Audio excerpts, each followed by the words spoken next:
Today, Atlantis remains the most famous and sought after among the lost civilizations. It's the subject of countless stories, books, films, and artistic works. Often, it's portrayed as an advanced and mysterious society. The idea of Atlantis dates back to the philosopher Plato, who lived around 360 BC. He mentioned the existence of Atlantis in two of his dialogues.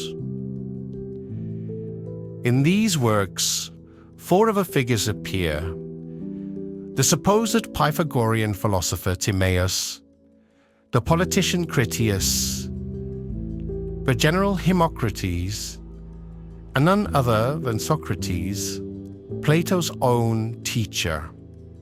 However, the two who speak most about Atlantis are Timaeus and Critias. Timaeus claims that long ago, Athens defeated a powerful empire located beyond the Pillars of Hercules.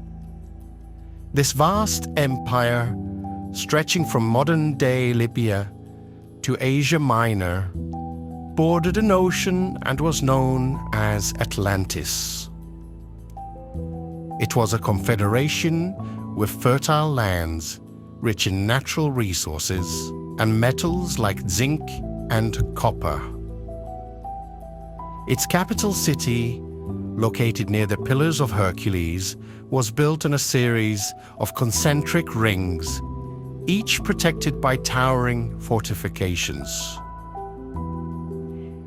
According to Critias, Atlantis existed about 9,000 years before his time, placing it around 10,000 BC. The empire was ultimately destroyed by a series of earthquakes and floods, sinking into the depths of the ocean. What's intriguing about Plato's accounts is that they claim to be based on historical records, which were allegedly passed down by the Egyptians. Critias tells us that the history was documented by an Egyptian priest named Uno. According to him, Atlantis' capital might have been located near the Nile Delta. Some inscriptions discovered in the last century describe a primitive world entirely surrounded by water, with an island that held a great hill.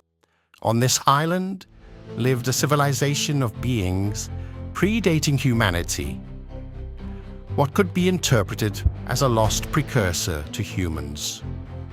More modern theories suggest that Atlantis was not in the Atlantic Ocean, but rather a massive continent that once existed in the Indian Ocean. This idea gained strength when scientists noticed a striking similarity between lemur fossils found in Madagascar and India. Two lands separated by thousands of miles of ocean. As a result, this theoretical lost continent has been dubbed as Lemuria. Interestingly, this theory was also embraced by some Darwinists and was later picked up by the Theosophical Society, a religious and esoteric movement founded in the United States in 1875, led by the mystic Helena Blavatsky. Blavatsky claimed that millions of years ago, Lemuria was inhabited by tall, primitive beings who laid eggs and mated with animals. These beings, according to her, were the ancestors of the Atlanteans. Other, more recent theories suggest that Atlantis might have been located not in the Atlantic, but in the Arctic Circle, possibly covering much of what is now Greenland. According to this theory, before the Atlanteans, the region was inhabited by the Hyperboreans, giant beings who were later believed to be the ancestors of the Aryans, were supposed progenitors of modern humans. Unfortunately, these ideas were later co-opted by racist and anti-Semitic organizations and played a role in shaping the ideology of Adolf Hitler and the Nazi Party. Danny? Could it be that this extraordinary city of a powerful civilization was destroyed by a massive earthquake? The story of Atlantis still captures our imagination more than 2,000 years later. From Plato's descriptions, Atlantis was very real. But what if we've been searching for this lost city in the wrong places all along? According to ancient texts, Atlantis was a remarkable island in a vast ocean with a unique city layout of alternating rings of water and land. The design was incredible. The city had an extravagant architecture, housed the king, and boasted a powerful militar. Truly a marvel to see. It also had an abundance of precious metals, especially gold and silver. For unknown reasons, Atlantis declared war on the rest of Asia and Europe. Only Athens stood up against this formidable enemy, and against all odds, defeated the forces of Atlantis. This victory showed that Athens was, in a sense, superior. Following its defeat, Atlantis fell out of favor with the gods, who unleashed massive earthquakes and floods that ultimately sank the entire island into the sea.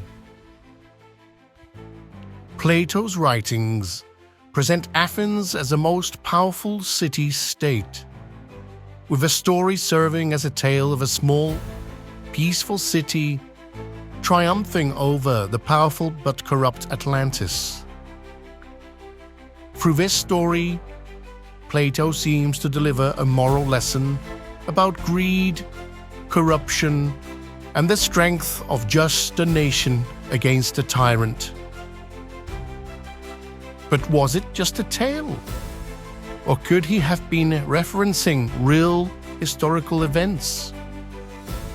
According to Plato, the story dated back around 9,000 years before his time and was passed down by poets and storytellers. In more recent times, some theories have placed Atlantis in the Azores. The Azores are 9 islands in the Atlantic, about 1/3 of the way from Europe to North America. Portuguese explorers discovered these islands in the 15th century, finding them uninhabited. But some researchers believe that these islands might once have been the site of an ancient civilization thousands of years ago, and possibly the location of Atlantis itself. In 2010, archaeologists announced the discovery of structures on these islands that seem to date back to the Stone Age. If true, this would mean an advanced civilization once existed there, one capable of voyaging to remote islands. Further research analyzed the DNA of mice found on the Azores, revealing they share genetic characteristics with house mice from Northern Europe. These small rodents likely wouldn't have traveled such distances without human help, suggesting the first settlers might have arrived on the Azores long before the Portuguese. In 1968, A famous prophecy by American psychic Edgar Cayce claimed that Atlantis would rise again from the oceans. Although this didn't happen, the same year saw the discovery of a strange rock formation about 6 meters underwater off the northern coast of Bimini Island. Could this be a remnant of Atlantis? However, as we know, Atlantis did not rise in 1968, and Cayce's prophecy remained unfulfilled. He had predicted not only the rise of Atlantis, but also a chain of catastrophic events. Europe's transformation, Japan sinking, the Western US splitting, all culminating in the second coming of Christ by 1998. If you're fascinated by mysteries like this, please subscribe to The Hidden Puzzles and dive deeper with us. Don't miss out, because there's so much more to discover.